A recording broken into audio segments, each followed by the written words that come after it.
Hi, you're on the Reddit Confessions channel. The first thing I noticed was the silence. Not the kind that creeps in before a fight, but the kind that hangs in the air after something awful has been said. It was the sound that pulled me to the hallway barefoot, still holding a dripping sponge. I had been scrubbing the sink, trying not to exist too loudly while Ivy entertained her friends. I wasn't supposed to hear it. I'm only with him out of pity. Who else would want him? Ivy's voice, confident, cold, dismissive. Laughter followed. Then, the clink of a glass. My stomach didn't drop. It flipped like the words hit me physically, like her voice reached inside and switched something off. I didn't move, just stood there in that hallway. Soaked sponge in one hand, the other clenched so hard I left fingernail marks in my palm. The voices from the living room kept going. Jokes, onliners, little stabs disguised as humor until one voice cut through them. I would, someone said. Ivy laughed.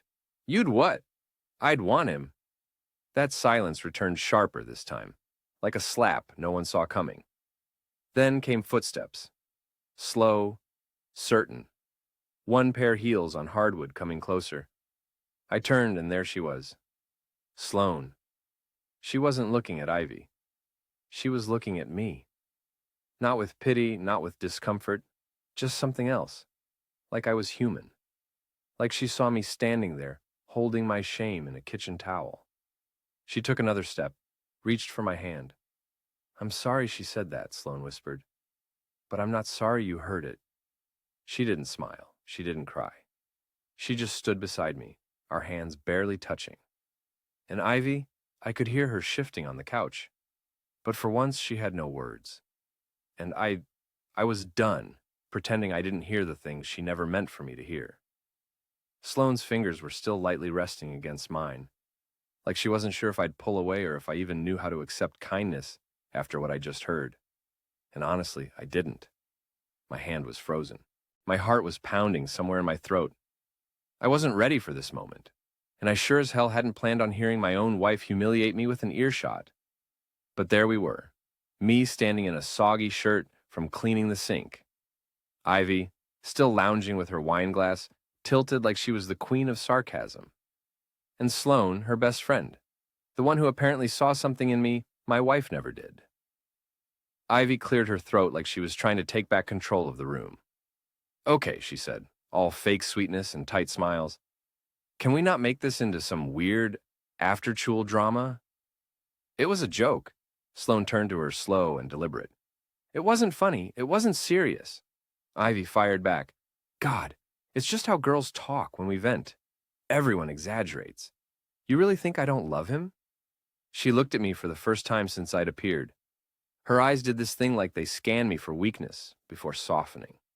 She always knew how to switch tones when it suited her. The guilt trip look, the gentle voice. But I'd heard the real version just minutes before, unfiltered and laughing. You literally said you're only with me out of pity, I replied quietly. That's not venting. That's contempt.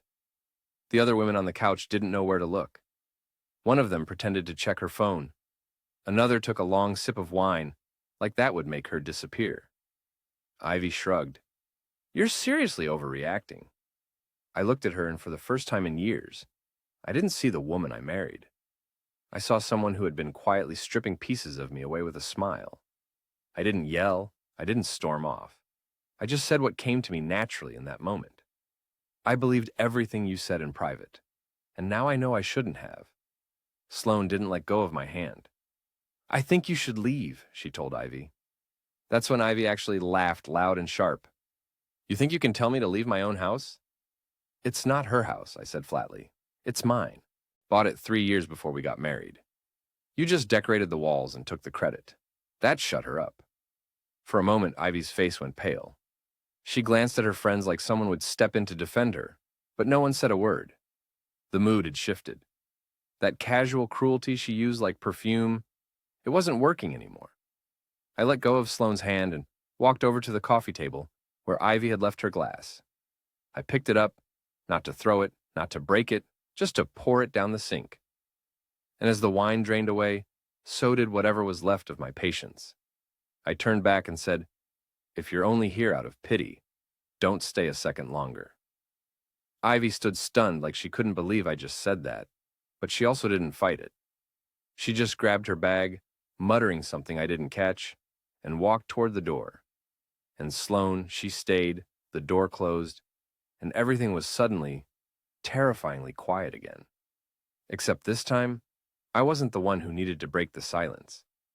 I thought that once Ivy walked out, the tension in the house would vanish with her. I thought maybe I'd finally feel some peace, like I'd stood up for myself and taken back a piece of my dignity. But that's not what happened. I didn't sleep that night. I sat on the edge of the couch in the shirt I hadn't changed since dinner, just staring at the closed door and wondering how long it had all been fake. I couldn't stop replaying her voice in my head. That smug laugh, that sentence. Who else would want him? And Sloane's voice, cutting through the noise like it had been waiting years to be heard. I would. I didn't know what to make of her. I didn't know if she said it to defend me or because she really meant it. She hadn't left after Ivy stormed out. She stayed for another hour, quietly talking with me about everything I never dared admit aloud. And then, right when the sun was about to rise, she simply said, "Sleep. You need it." And she left. No kiss, no promises, just that. But Ivy came back. Not even 12 hours later, I heard her car pull up.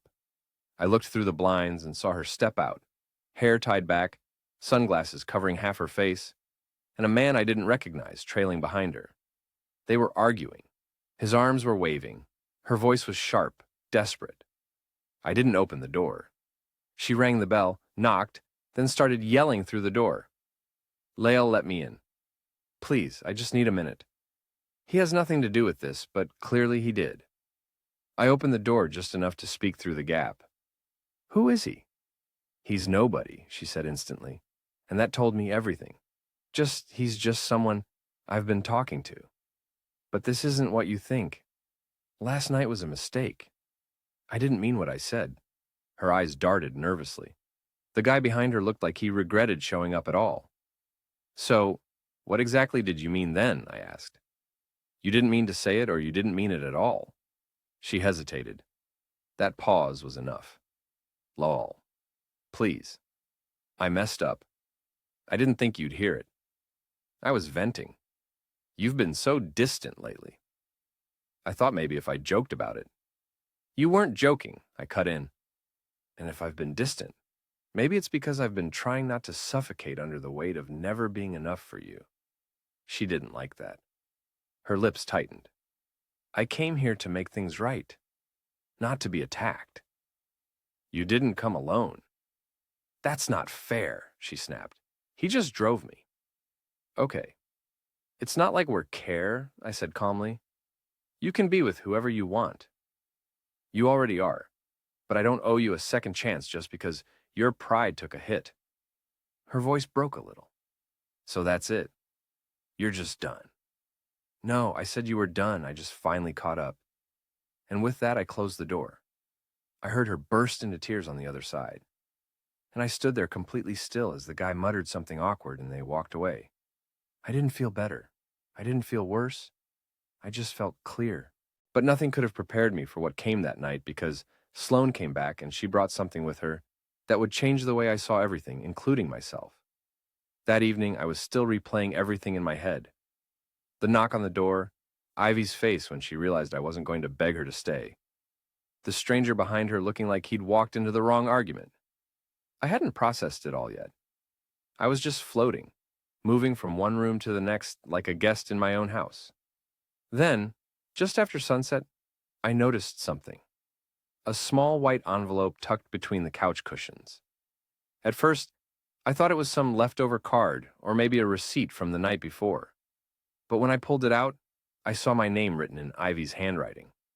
Only it wasn't addressed to me. It was addressed to Sloane. And that did something to me. Something cold. I held it there for a second, unsure if I should open it. It wasn't mine technically, but she left it in my home, and it had my name on the back, just crossed out like I wasn't even the final thought in the room anymore. So yeah, I opened it. Inside was a short note, no greeting, no apology, Just pure, unfiltered venom. You always wanted what I had. You always thought you were the better choice. Well, here he is. Go ahead, take him. But don't forget, I'm the one he chased for years. Enjoy his scraps. I stared at it. I didn't even feel hurt at first, just stunned at the sheer pettiness of it. Ivy didn't leave that letter to explain anything. She left it to win something, to mark territory she never even wanted. I wasn't a person to her. I was a prize she didn't want anymore, but also didn't want anyone else to touch. I folded the letter and sat with it for a while. I didn't call Sloan, I didn't text, I didn't know how to feel. What if Sloan really had wanted me all along? Was I just some twisted battleground between two women who used to be close? Was I still a person, or was I just being passed around like some emotional rebound trophy? That's the part that broke me. It was never about me. It was about control. I could have burned the letter, thrown it out, but instead, I slid it into a drawer in the hallway, next to the takeout menus and old batteries, and decided I needed to know the truth. So when the doorbell rang 20 minutes later, I didn't hesitate. I opened the door. Sloan stood there, no makeup, hair tied up, holding a small box. Her face was unreadable. I need to show you something, she said, her voice quieter than usual. What is it? I asked, my fingers twitching. She looked at me for a long second before stepping inside. It's about Ivy, she said, and it's about what she's been doing for longer than you realize. That was the moment I stopped wondering if I had overreacted, because the box in her hands, it held everything.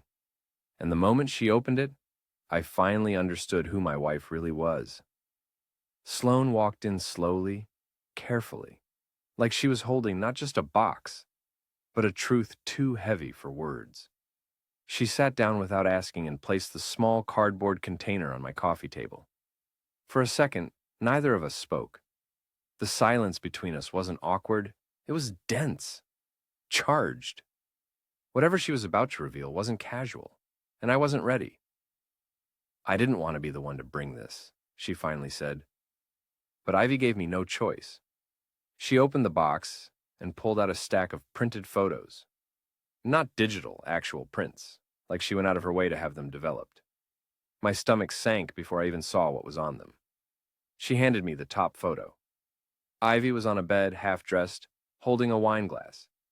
She wasn't alone. The man beside her wasn't the guy from the driveway. He wasn't anyone I recognized, but it didn't matter. His hand was on her thigh. Her eyes were locked on his like she hadn't thought of me in years. The timestamp on the bottom corner.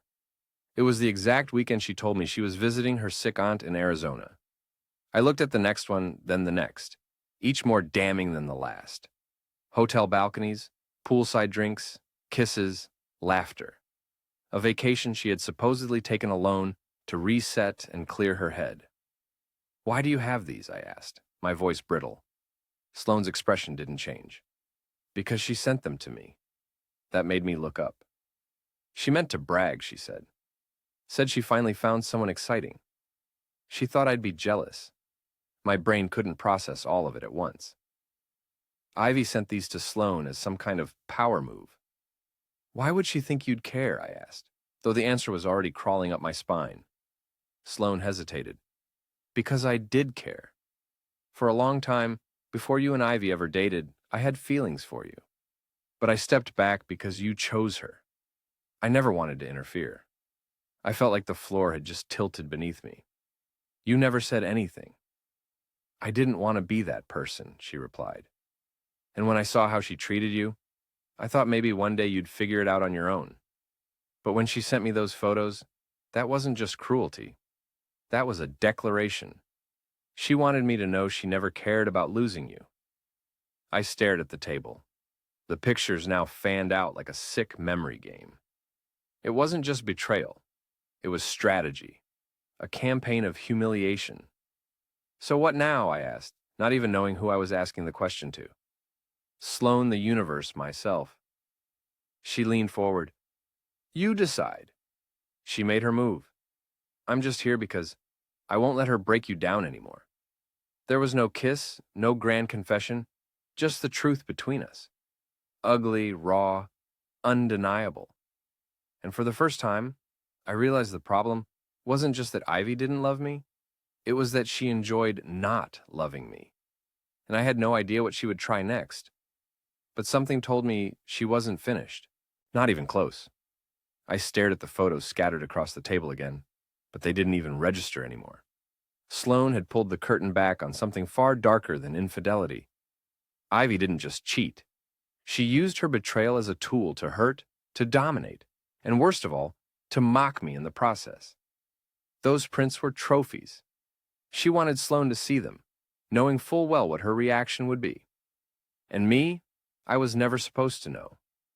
I was meant to stay clueless, loyal, soft, the backup plan in case her fun didn't work out. But there was more. Sloane reached into the box again and pulled out a small black notebook. It was worn, leather-bound, and tied with a thin strap. She used to carry this everywhere. Left it at my place after one of her wine nights, Sloane said quietly. She placed it in front of me. I hesitated. Part of me felt like I was about to trespass, but another part, the part Ivy had stomped on, needed answers. I opened it.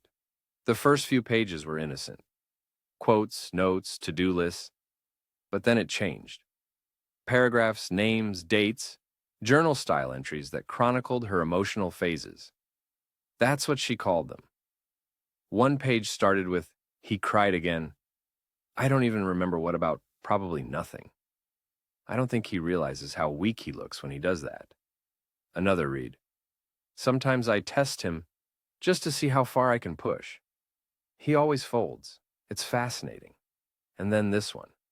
This one burned into my brain. I let Mara flirt with him once just to watch him squirm. He got so flustered. He thinks it was accidental. It wasn't. Sloane would have been a better match for him, and I think he knows that, but he chose me, and I love making him regret it silently. My hands shook. Sloane sat across from me, looking down, her face unreadable. "She did this to you on purpose," she whispered. "You didn't fail. You were targeted."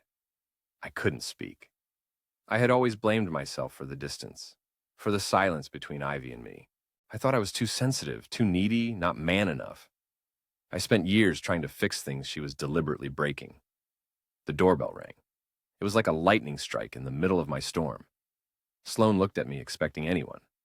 I shook my head and got up slowly, walking to the door with the notebook still in my hand. I looked through the peephole. It was Ivy again, but she wasn't alone this time either. Behind her stood my mother and the look on her face. It wasn't confusion. It was disappointment. I opened the door halfway. "What is this?" Ivy forced a sad smile and said, "We need to talk. All of us." My mom looked past me into the house. "Can we come in, Leal?" I didn't know what Ivy had said to her. I didn't know what version of the story she was telling. But the moment she brought my mother into it, I understood something crystal clear. This wasn't about fixing things. It was about saving face. And I was done being the one who gave her that option. I didn't want to let them in. But my mother's face was doing that thing it always did, carrying disappointment before I even had the chance to explain myself. She didn't speak as she walked past me, just gave Sloane a polite nod and sat down like she'd been summoned for a crisis. Ivy followed behind her, composed and rehearsed, like she had already decided how the script should go. "I just want to clear the air." Ivy started sitting down directly across from me like we were at a mediation session. I made mistakes. We both know that. But dragging other people into it, spreading lies, that's not fair to anyone. I blinked slowly. Lies. She shot a look at Sloane, then back at me. "You really think she's doing this because she cares about you?" "Lol. She's always had something to prove. You were just a way to win." Before I could even respond, my mother chimed in. "Ivy told me you've been emotionally unwell lately, Lel. She said you were being influenced by outside forces." Outside forces? Like my own sanity was under investigation. "I'm sorry," I said, standing up. "But you think I imagined the photos she sent to Sloane or the letter or the journal where she bragged about breaking me down over time?" Ivy laughed. A dry, fake chuckle that didn't reach her eyes. He's spiraling, she said to my mother. You see, I've been trying to help him. My mom turned to me and whispered, Lil, I raised you to be kind, but maybe you're letting your sensitivity cloud your thinking. That crushed me more than anything Ivy could have said. My mother didn't know what Ivy had done. She hadn't seen the proof. And Ivy was using that, manipulating her version of me, the one who always struggled to assert himself, to paint a picture of fragility and weakness. But Ivy wasn't done. She pulled something out of her purse, papers, official ones. I've already spoken to an attorney, she said calmly. If you want to end the marriage, let's do it the proper way, cleanly.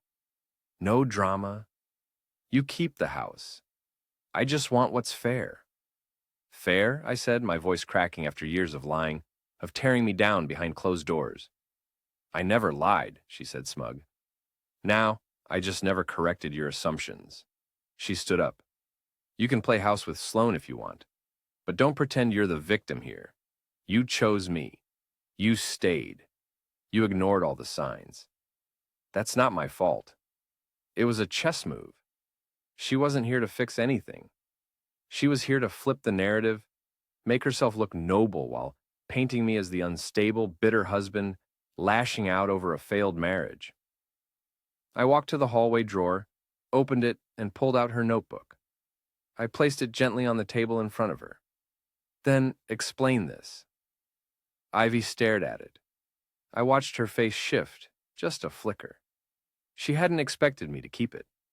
She thought I would have burned it, cried over it, buried it like a hurt dog, but I didn't. You brought your mother into a lie, I said, turning to her. I'll give her the truth. Sloan stood too, holding her phone. I recorded the meeting just in case. Ivy's eyes narrowed, and for the first time in my life, I saw fear on her face. Not panic, but fear of exposure. She'd come to humiliate me one final time, but I was finally standing, and I wasn't standing alone. Ivy didn't say a word when Sloan placed her phone on the table and hit stop.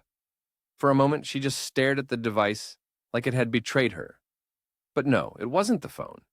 It was the fact that for once, I wasn't following her script. I wasn't begging. I wasn't defending her. And I wasn't confused.